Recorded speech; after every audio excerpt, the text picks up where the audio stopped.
yung ibang mga personalities at celebrities, lalo na yung mga online creators.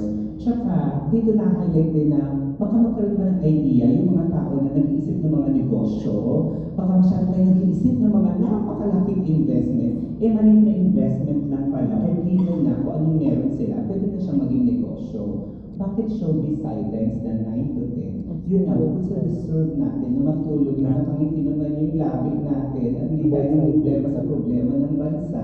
Naging viewing habit na po kasi, at listening habit, base sa experience namin sa radyo, sa teleradyo, na matutulog sila, uy, light naman news ang napakinggan nila.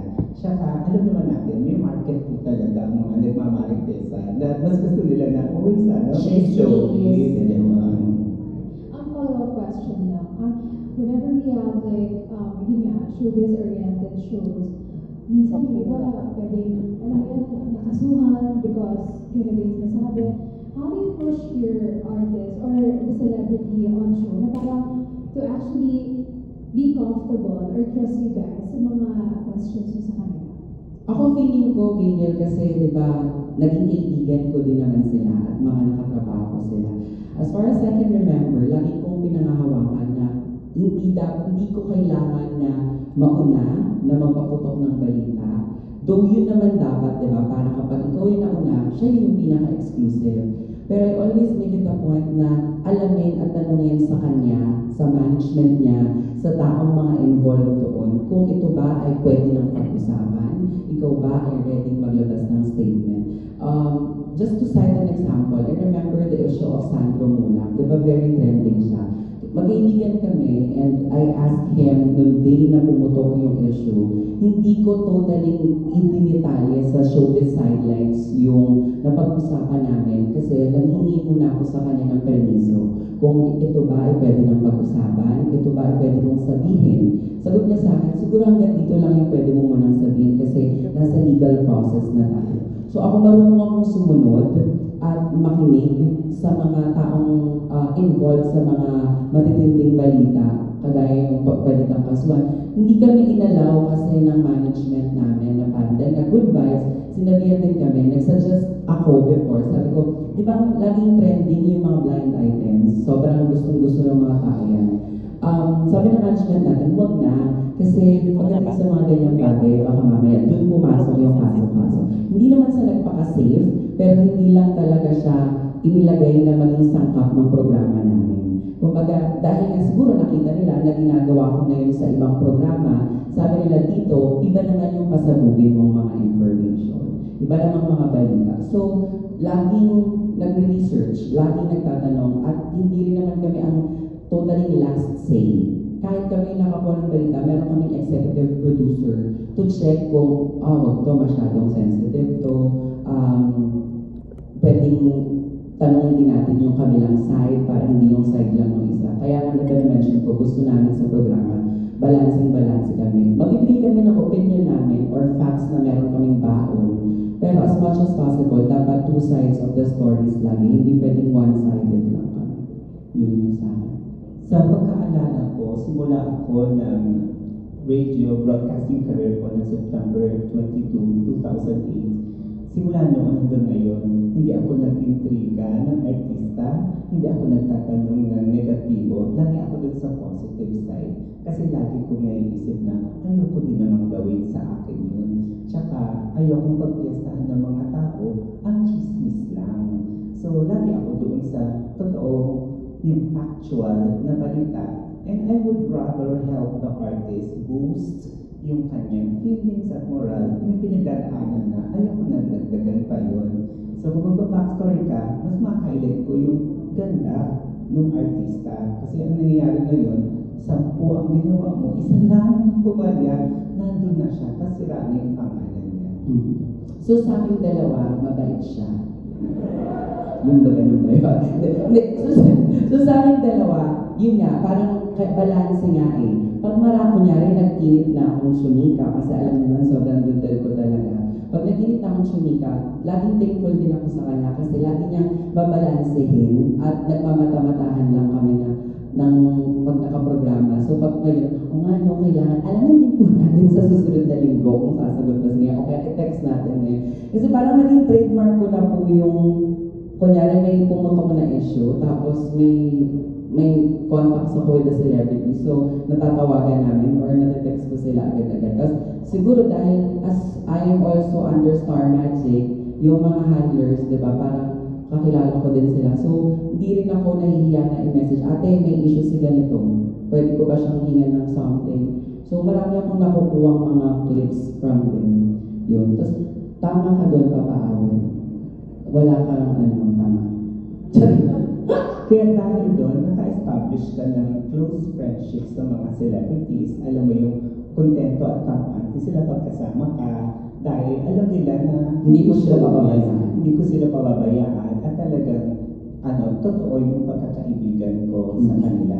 So yun nga, siguro, ewan ko, baka nakataon lang na yung programa, pag dalawa, good cup, bad cup, gano'n. Parang yung tagapagtanggol ng mga naapi na parang ganyan. Hindi, tsaka gusto ko lang sabihin, the fact na pinupuntahan kami ng mga artista or yung mga taong message namin, it means siguro na naniniwala sila na hindi namin sila hahayaan na malagay sa tsakang side. Diba? Kung kunyari, may artista talaga na ang tindi nung, I remember yung kay Ivana Alawi nga, diba? Sa atin ang galing yung balita na nilinaw ng management niya, ni Sir Perry, kasi kaibigan ko si Perry. Tapos parang that day, lumabas na million views na online na attitude, may PA na ganito, ganyan. Agad-agad, tinawagan ko yung manager, tinanong ko na ito yung nangyayari, ano gusto niyong sabihin. In detail, nilagad ko sa programa. So ayun, nasagot at nalinaw naman. Tsaka sa mundo ng entertainment, maliit lang yung mundo natin. Tayo pang nagbibigay ng kasiyahan sa mga tao. Yung isang artista na pinapupunan ng kasiyahan ng mga momshies, popshies, hanggang gensies ngayon, kung masisira pa ang pangalan niya at mawawala pa yun, lalo pang liliit yung mundo natin. Tayo-tayo lang din nakikita. Let's make this world a better place to live in. Thank you. Haba ng sabi mo, dahil ko, haba ng kasi, dahil po siya natatapos sa pamilya ko. Salamat, Daniel. Thank you, Daniel. Yung Daniel Christian of TV Patrol. Ako curious na ako bago ko basahin yung next question. Paano niyo po binild yung chemistry nyo? Kanina nabanggit ni DJ Jairo, yun nga, parang mas mabait si Papa Awel. Sobra naman yun, joke lang yun, Justin. Mabait naman din ako. Tapos, meron din kayong generational difference. Iba lang era, ganyan. So, Yes. paano binild yung chemistry? Ako na muna, papalit. Dati kasi, nung DZMM, di ba ang original na partner ni Papa Awel talaga is si Tatay Jobert or si Mama Jobert Socaldito. Anong title ng show niya dati? Showbuzz. Sa Showbuzz. From mismo naging show. Tapos parang 10 to 11 yung program nila. Tapos nung, alam ko, nung nag-resign o nawala si Mama Jobert Socaldito, nung nag-MR ako, tinapa ko ng management at sinabi na, Jaya, pwede ka bang mag-pinch it? Ikaw muna maging partner ni Awel Paz sa Showbuzz. Okay lang kasi magkatabi lang naman, tapos magkasunod lang. So, siguro mabot din ng mga months, almost year, ganyan. Tapos di ba nagsara nga. So, that time, parang nagkakasama na kami gabi-gabi. And marami kaming beses na nag-bonding abroad. As he mentioned kanina, nagtutour, di ba, ang DZM, ang MR abroad. Madalas host ako ng mga shows dati sa abroad. So si Papa Awel yung director namin, ganyan. Napaka-bubbly and jolly personality. Positive lang talaga siya. So parang doon kami naging sobrang kampante ako kay Papa Awel na magka-partner kami. Nung una, medyo sabi ako sa management talaga na, paano po ito? Parang magkaiba kami ng mga trip. Baka kasi si Papa Awel, matanda na, parang ganyan yung sabi ko. Na-mention ko sa kanya. Totoo na sabi ko talaga sa kanya, di ba nung nag-usap dahil ko, sabi ko po sa management na parang matanda na po yung mga partner ko, kaya ko bang sabayan o baka mamaya magkaroon ng seniority na mas senior ka sa akin, so lagi lang ako nasa likod. Tapos parang sabi nila, hindi naman daw mangyayari yun, basta pag-usapan yung mabuti. So pinag-usapan namin ni Papa Awel na salitan tayo sa mismong switch ng mga ginagamit namin. And parang dumating rin sa point kasi na hindi namin kailangan siguro magpabida-bida at kung sino yung magsa-stand out sa aming dalawa, mas okay na yung show namin yung maging maganda. Ayun. Nasabi niya na, pero bago mag-umpisa ang show, I reached out to Mama Chairo. Sabi ko, kain tayo sa labas. Tapos magkakwentuhan kami. So ayun, nagkakwentuhan muna kami para alam namin yung aming mga pwedeng gawin at pag-usapan. At tama naman yung sinabi niya, he might have the edge doon sa mga showbiz. I might have the age sa mga sidelines naman. So, edge and age lang naman po talaga ito. Yes, ganyan. Nagsasabihan din kami. At saka, unlike kasi yung mga dating programs namin, masasasalan na lang po. Kasi hindi na parang, hindi kami scripted eh. O pag sabi ito, ikaw, ganun walang ganun. Napipin namin yung isa't isa. Ganun lang po yun. Kasi nga, somehow, nakapagtrabaho na kami sa mga shows abroad. Hindi, nakakatuwa nga kasi, di ba, yung may humor, di ba funny talaga si Papa Awel, may mga humor siya, na buti na lang, ang bilis din ng utak kong makagets, kasi minsan parang bigla siyang bibitaw, tapos nagigets ko kagad, sabi niya, very good, gano'n talaga siya, like sa programa. So, minsan siya din naman, maggulat din kasi si Papa Awel, minsan natatadyakan ko yung sa board work, naggulat siya, yun. Pero minsan sinasadya ko na din para pag nagmura siya, baka masuspend ka. Charing lang. Hindi, di ba? Tapos basta masaya, hindi kami, tapos kami, nagchat-chat lagi. Kunyari, good morning. Tapos parang walang issue. Ang sarap magtrabaho pag yung katrabaho o kapartner mo talaga. Sobrang okay. So sa iba ba, may hindi okay? Tingin. Charing. Ayan, sige, magbabasa na ako ng question from G. Triana, the entertainment ang question niya, ayan. Dahil last quarter ng taon, ano raw yung top 5 showbiz balita na ikanaloka ninyo? Or pwede may feature nyo rin sa program nyo? Top 5? Umabot pa ba this year yung... umabot yung sa Hiwalayan ng Katniel. Yan, umabot yan. Siyempre, number 1 agad-agad yan. Di mawawala.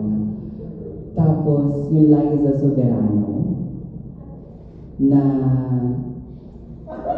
Sige niyo lang Basta, pinangalanan ko naman, di ba, isa yun. Yun, di ba yung wala na siya sa Careless? Last quarter ang sabi, di ba? Pasok siya. Ito, ganyan. Ano pa ba? Ang dami pa Basta madami na, di ba?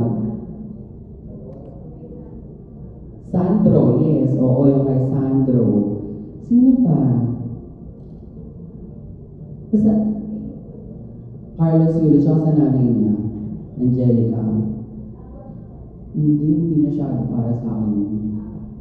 Basta kasi yung sa Daniel Padilla and Catherine, tsaka yung mga ini-isyong mga involved. Basta yun, madami. Sa amin ni Alora. Charing lang. Hindi, ano pa ba? Basta madami siya. Mag-fit na kayo. Hoy! Hindi. Joke lang yun. Bibiro lang. Ay, yung Jenny Gayla, diba? Yan, kasama rin yung syempre. Nakaka-mental block. Isa pa, ano pa ba? Talagang kinagulantang buwan. Sa araw-araw na Bini, syempre na sobrang trending ang Bini na from New Frontier. Tapos sa Araneta na dapat isang araw lang, naging 2 days, naging 3 days, gano'n. Na pumasok sila sa, as in talagang nag-number 1 sila. Yun. Marami nga actually, may mga yung kay Stel pa, di ba, SB19 na anong paki ng tao kung maging baklaman siya, yung mga ganun. Di ba may ganun siyang statement? Wala, hindi ko part ng SB19 eh. Show me silence yung programa natin, di ba? Ayan. Actually, the program started only last July. So, syempre, although naman, social media ngayon, alam na mga kagad natin, nauuna pa nga kayo, bago pa namin balita, tapos gabi pa kami. Paninindigan ko na rin naman ang pagiging positive person ko, na kung top 5, top 3 na lang. Kasi yung showbiz, kay ano na yan, kay DJ Chaimo na yan. And when the program was conceptualized, sinabi ko na po kagad sa management, pwede po ba unti-unti na po ako aalis ng showbiz? Kasi yung iba naman po, para bumalansi kami sa sidelines, sa travel ni